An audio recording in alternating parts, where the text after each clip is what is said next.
ఈరోజు ఇక్కడ కోవూరు నియోజకవర్గం నుంచి విడవలూరు మండలం నుంచి 40 మంది వాలంటీర్లు ఒకే పంచాయతీ నుంచి రిజైన్ చేసి తెలుగుదేశం పార్టీలో చేరుతున్నారు. వాళ్ళు మా మీద ఉంచిన నమ్మకానికి అభిమానానికి ధన్యవాదాలు. వాళ్ళకి మా దగ్గర నుంచి ధైర్యం ఇస్తామని సపోర్ట్ ఉంటుందని చెప్పి మా మీద ఉంచిన నమ్మకానికి ధన్యవాదాలు తెలుపుకుంటున్నాను. వాళ్ళందరూ ఇన్ని రోజులు వైఎస్ఆర్సీపీలో ఉండి వాలంటీర్గా పనిచేసి 5,000 జీతంతో పనిచేసి ఇప్పుడు ఈరోజు రిజిగ్నేషన్ ఇచ్చి తెలుగుదేశం పార్టీలో చేరుతున్నారు. నాకు తెలిసి ఇది మొట్టమొదటిగా చంద్రబాబు నాయుడు గారి మీద చాలా నమ్మకంతో నేను అడిగాను వాళ్ళని, ఎందుకమ్మా ఇలా చేశారని. చంద్రబాబు నాయుడు గారి ప్రభుత్వం వస్తుందని, మాకు తిరిగి మమ్మల్ని వాలంటీర్గా అపాయింట్ చేసుకుంటారని, మాకు 10,000 జీతం వస్తుందని, అదేవిధంగా ప్రభుత్వ కార్యక్రమాలు ఇక్కడ ఎట్లా చేస్తున్నామో అట్లే ఆ ప్రభుత్వంలో చేయొచ్చు అని చెప్పే ఉద్దేశంతో మేము ఇక్కడికి వచ్చి ఈరోజు ఇలా స్వచ్ఛందంగా టీడీపీలో జాయిన్ అవుతున్నామని చెప్పారు. వాళ్ళందరికీ నా ధన్యవాదాలు తెలుపుకుంటున్నాను. వాళ్ళు మా దగ్గరికి వచ్చినందుకు తప్పకుండా నేను వాళ్ళకి మాట ఇస్తున్నాను, తప్పకుండా మేము సపోర్ట్ ఉంటామని చెప్పి.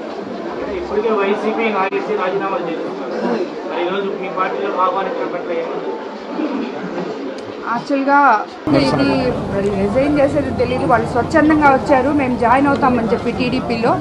వాళ్ళు నేను అడిగితే వాళ్ళు చెప్పిన సమాధానం ఒకటే, ఎందుకమ్మా ఇలా చేశారని అడిగాను. నేను ఇప్పుడే చూస్తున్నాను వాళ్ళని కూడా. ముందుగా నేను మాట్లాడింది, నేను రిజైన్ చెప్పించింది ఏం లేదు. వాళ్ళు రిజైన్ చేసి వచ్చారు. వాళ్ళు కోవూరు నియోజకవర్గ ప్రస్తుత శాసనసభ్యులు మహిళల మీద చూపిస్తున్న, అంటే ఈ 40 మందిలో ఆల్మోస్ట్ 20 మంది పైగా మహిళలు ఉన్నారు. వాళ్ళు గౌరవం చూపించలేకపోతున్నారని, మహిళల పట్ల వాళ్ళకి గౌరవం లేదని, మేము ఇంకా వాళ్ళ దగ్గర పనిచేయదలుచుకోలేదు అని చెప్పారు నాకు. అందువల్ల నేను కూడా వాళ్ళని స్వాగతించాను.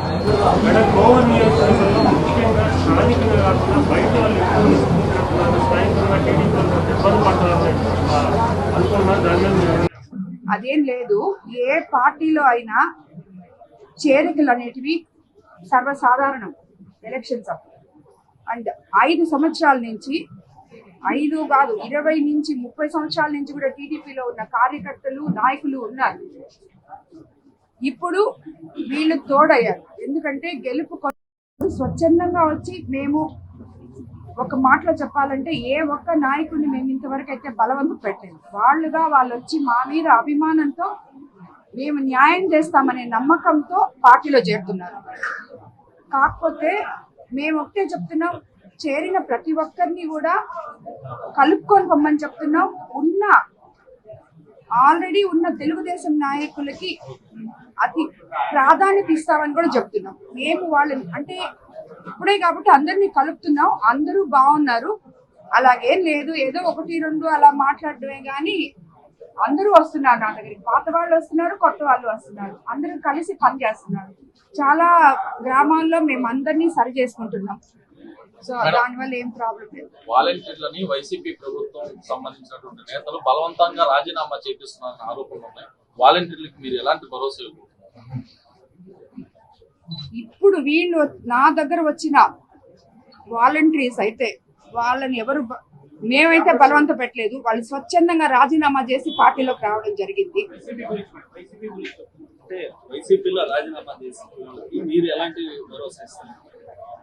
వాళ్ళు తిరిగి వచ్చి టీడీపీలో చేరితే రేపు చంద్రబాబు నాయుడు గారు వచ్చిన తర్వాత వాళ్ళకి వాలంటరీ జాబ్స్ ఇస్తాము.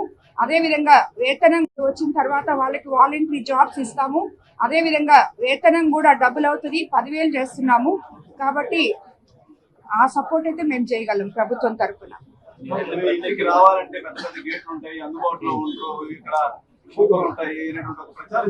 మీరు వచ్చారు కదా, ఇప్పుడు ఎన్ని గేట్లు ఉన్నాయి, ఎన్ని కుక్కలు ఉన్నాయి, ఎన్ని గేట్లు ఉన్నాయి చెప్పండి. ఒకటే గేట్ ఉంది, నేరుగా వచ్చారు అందరూ. అవన్నీ వాళ్ళ ప్రతిపక్ష నేతల ప్రచారాలు. వాళ్ళు యాక్చువల్గా చంద్రబాబు నాయుడు గారు చాలా సంవత్సరాల తర్వాత మహిళకి కోవూరు అభ్యర్థిగా, నన్ను ఉమ్మడి ఎన్డీఏ అభ్యర్థిగా, ఎమ్మెల్యేగా నిలబెట్టడం జరిగింది. ఒక మహిళకి నేను ఆల్రెడీ చాలాసార్లు చెప్పాను ఇదే విధంగా, ఒక మహిళని ఎదుర్కోలేక రాజకీయ నాయకులు వాళ్ళు ఏం చేస్తున్నారు, మీరు ఇన్ని సంవత్సరాలు చేశారు కదా, అది వెళ్ళి జనం ముందు చెప్పండి, మేము ఇది చేసాం, మాకు ఓటేయండి, ఏంటి ఆమె ఇప్పుడే వచ్చింది మీరు ఎందుకు ఓటేస్తున్నారు, ఏ బాకండి అని చెప్పండి. వాళ్ళు వేయకపోతే వదిలేయండి, మీకు వేస్తే వేయించుకోండి. నేను చెప్పేది ఇదే, అప్పుడు ఇదే చెప్తున్నాను, ఇప్పుడు ఇదే చెప్తున్నాను. కాబట్టి ఏ రాజకీయ నాయకులైనా మీరు చేసిన పనిని చూపించి ఓట్లు అడగండి.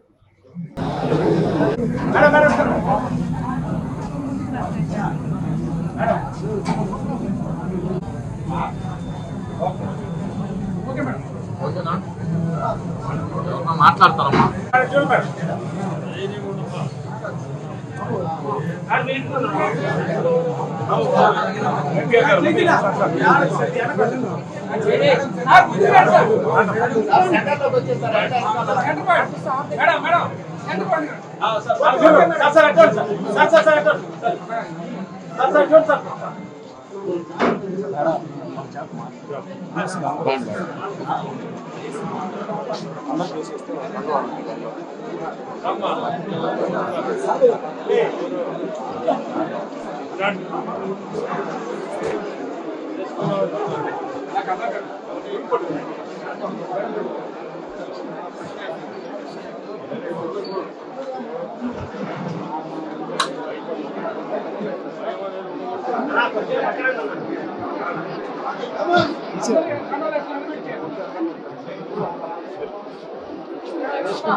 వేసుకున్నది అందరూ ఒకేసారండి గ్రూప్ ఫోటో.